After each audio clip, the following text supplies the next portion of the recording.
You see the core side of it. And what you're looking for is the story behind the news. We bring it to you from Lagos, the commercial capital of Nigeria. Giving you all sides and political stories round the clock. Every detail from the start line to the final whistle. CoreTV News, expanding your view.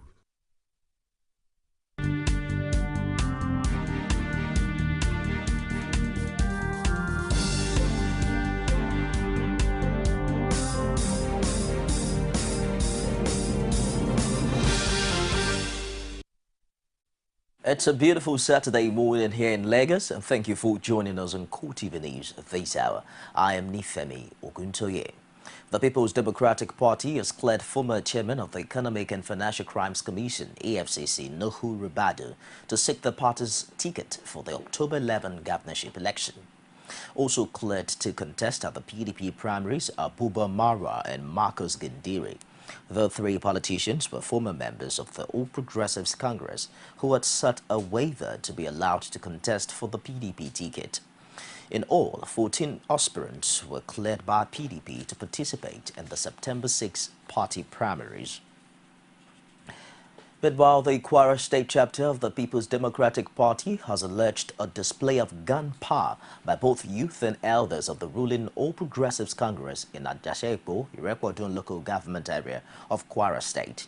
In a statement by the Kwara PDP Publicity Secretary Rex Olawe, the party implored the Kwara State Police Command to quickly stop the tide of violence that is now gradually enveloping parts of the state as a result of party over the second-term ambition of the incumbent governor Abdul Fattah Ahmed. According to the PDP Publicity Secretary, Fraka in Ajashepo has only vindicated PDP's position that the leadership of the Kwara APC are only interested in retaining power at all cost and at the detriment of the peace and tranquility of the state. He stated that newspaper reports indicated that the bloody fracas was caused by aggrieved Kwara South APC youth leaders who stormed the venue of a meeting where the second-term bid of the governor was being perfected and beat up their party elders black and blue. Lagos State Governor Babatunde Fashola has promised to take necessary action that will ensure equity in delineation of wards and creation of additional polling units by the State Independent Electoral Commission.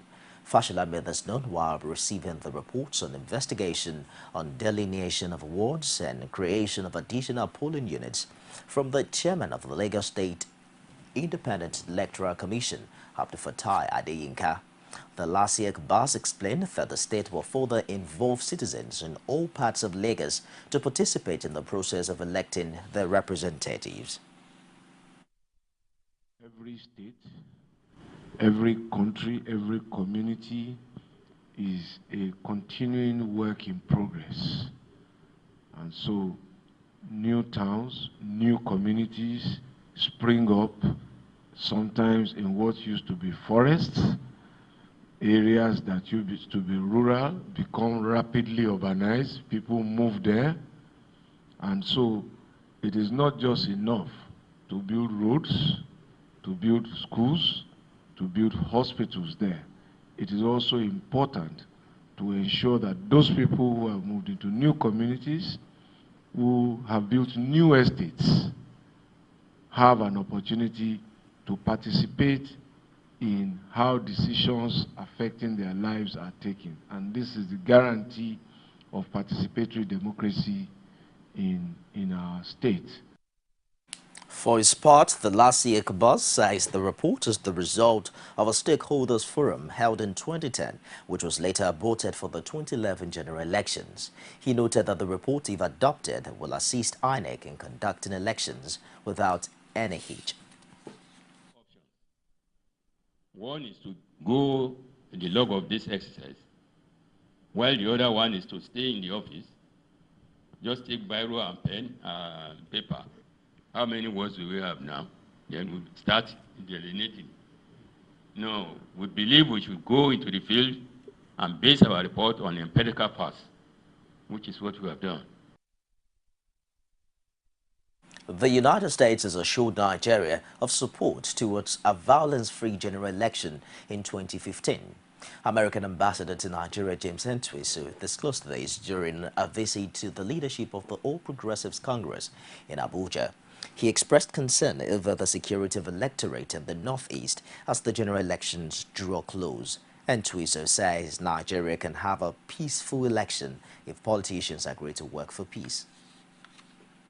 Things I'm doing, as you've seen, I'm talking constantly about the importance of nonviolence before, during, and after the elections, calling on all politicians to take the pledge ahead of time to guarantee the voters that they will not participate in violence.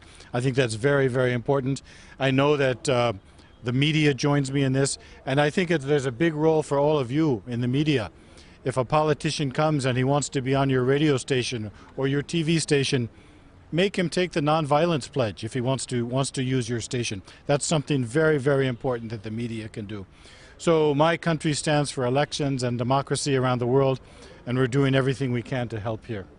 So far, everything I see is the plan is to conduct the elections everywhere in the country, but that's something that I think we all have to work for, but fully understanding that in certain parts of the country, the security situation right now is a bit delicate.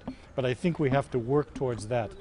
Related to that in the Northeast, it's not just whether you can run the elections in those states, it's what happens to all of the voters who have been displaced by the violence. And on election day, if they're not at home and they're not in their polling place, will they be able to vote? It's his first visit here. We are a party that is 1 year old. And I suppose it was quite right for him to come to make our acquaintance, to familiarize himself with us, our thinking, how we view the various situations as they are developing in the country, our attitude and reactions to the elections that have been held, our expectations for the elections that are to come, and so on and so forth. And it was a very useful discussion.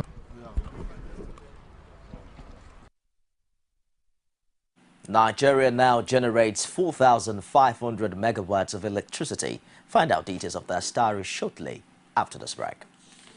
You can now watch CoreTV News live from anywhere in the world on our website www.coretvnews.com. Click on Live TV on our website and watch us live. And welcome to CoreTV Primetime News. To follow us on Twitter, click on Twitter icon on our website. And Facebook, click on the Facebook and YouTube to see all our previous news production. You can also watch us live on YouTube. Click CoreTV, leave a space, then News. CoreTV News, a 24-hour news station. Welcome back. Nigeria now generates 4,500 megawatts of electricity. Minister of Power Chinedu Nebo disclosed this at the end of a meeting on power chaired by Vice President Namadi Sambo at the presidential villa. He told State House correspondents that gas supplies are now reaching the power plants, adding that Nigerians should expect more stable power by October. New gas we're expecting, we have them trickling in right now, so that part of the shortfalls we've had in production up to this time, we hope that by beginning of October, we will see a much better stabilization of the entire power delivery system in the country. So first, I would say we rejoice that for the first time in a long time, we've been averaging over 4,500 megawatts when we include nearly 300 megawatts of spinning reserve, which is always put there to make sure that the reliability and stability of the grid is ensured at all times. So we are really moving forward. It may not be as rapidly as Nigerians expect, but it's important to let us know and everybody know that indeed we are advancing, we are making progress, we will continue to make progress. Maybe from Madam, what is... In a related issue, the Nigerian government has signed a memorandum of understanding with the Brazilian power company Benco as part of efforts to ensure adequate and quality power supply in Nigeria. The deal, worth over $800 million, is meant to facilitate the construction of a power plant in Bayelsa State.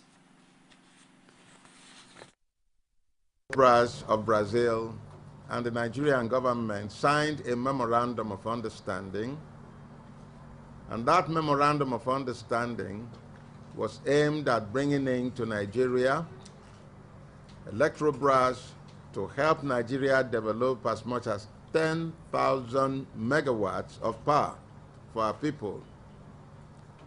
What we are seeing today is the very first takeoff of implementation of that memorandum of understanding, bringing Benko Enagia to work with the Federal Ministry of Power for their plant. Turbines that runs on gas, added of another 2 turbines that will run on vapor, that will be generated from the exhaust gas of the gas turbines. So that's the power module of the power plant that we're going to be implementing. We have all the right infrastructure that we need, because we also need a lot of water to run through these turbines. You have to stand up and do it. The National Boundary Commission is to carry out all necessary surveys with a view to resolving the lingering dispute between Kogi and Anambra states. This was the outcome of a meeting presided over by Vice President Namadi Sambo in Abuja. There had been clashes in recent times around the border of the two towns over the ownership of an oil-rich community, but after the meeting, the two state governments are convinced that the dispute would soon end. We are making a lot of progress. Under the direction of Mr. President, the Boundary Commission is tracing the boundary between the affected states in our area, and by the grace of God, by the end of this year, all these issues will be behind. And I'm quite pleased with the meeting and the way the Vice President carried out the meeting.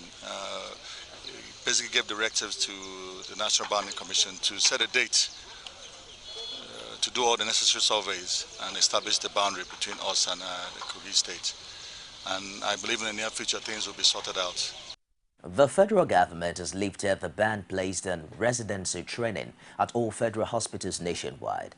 It has also ordered the reinstatement of all resident doctors who were disengaged as a result of the action.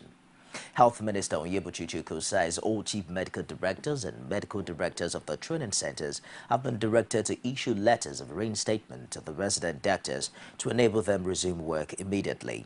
He, however, added that the appraisal of the residency program is still ongoing with a view to making it better. It will be recalled that few days after calling off the nationwide strike, the doctors had complained the government had not withdrawn the suspension circular. You're watching CoreTV News on the hour. I'll be back shortly with more stories. Stay with us. One continent, 54 countries, over 2,000 languages, but united in similar interests. As news breaks, we give you in-depth analysis around Africa every Monday on CoreTV News. Outside Nigeria now, British Prime Minister David Cameron has urged Scottish people to reject independence in a rare speech in Glasgow, in which he says their argued union is a strong economic advantage. Cameron said the union between Scotland and England is the greatest merger in history as he addressed the conference of the Confederation of British Industry in Glasgow. Most opinion polls currently suggest the proposal, which would end more than 300 years of union with the rest of the United Kingdom, is set to be rejected. In 1707, the greatest merger in history. 3 centuries on, our union and our prosperity are still closely bound. Business could become tougher, trade could become more costly and complex, jobs could become harder to find. So my case is this: our single market is one of our union's greatest advantages. If we stay together, Scottish businesses have better opportunities, Scottish consumers have more choice, Scottish people have more secure jobs. Why put all those great advantages at risk by going into the great unknown? In a fast-moving world, with the rise of new economies in China, Malaysia, Brazil, size does matter. That size, the sheer scale of our union, gives Scottish businesses a government that fights for them around the globe. I would argue in Scottish business today you have the best of both worlds. The United Nations says the conflict in eastern Ukraine has killed nearly 2,600 people since mid-April, saying the sharp increase is as a result of fighting in densely populated areas between Kiev's army and pro-Russian rebels. The current number of killed is 2,593 confirmed deaths, which is close to 3,000 if we include the 298 victims of the MH17 plane crash, which we especially disturbing is the alleged increase in participation of foreign fighters in hostilities. And that wraps it this hour on CoreTV News. Join us again at the top of the hour for more stories. I am Nifemi Oguntoye. Thanks for being there.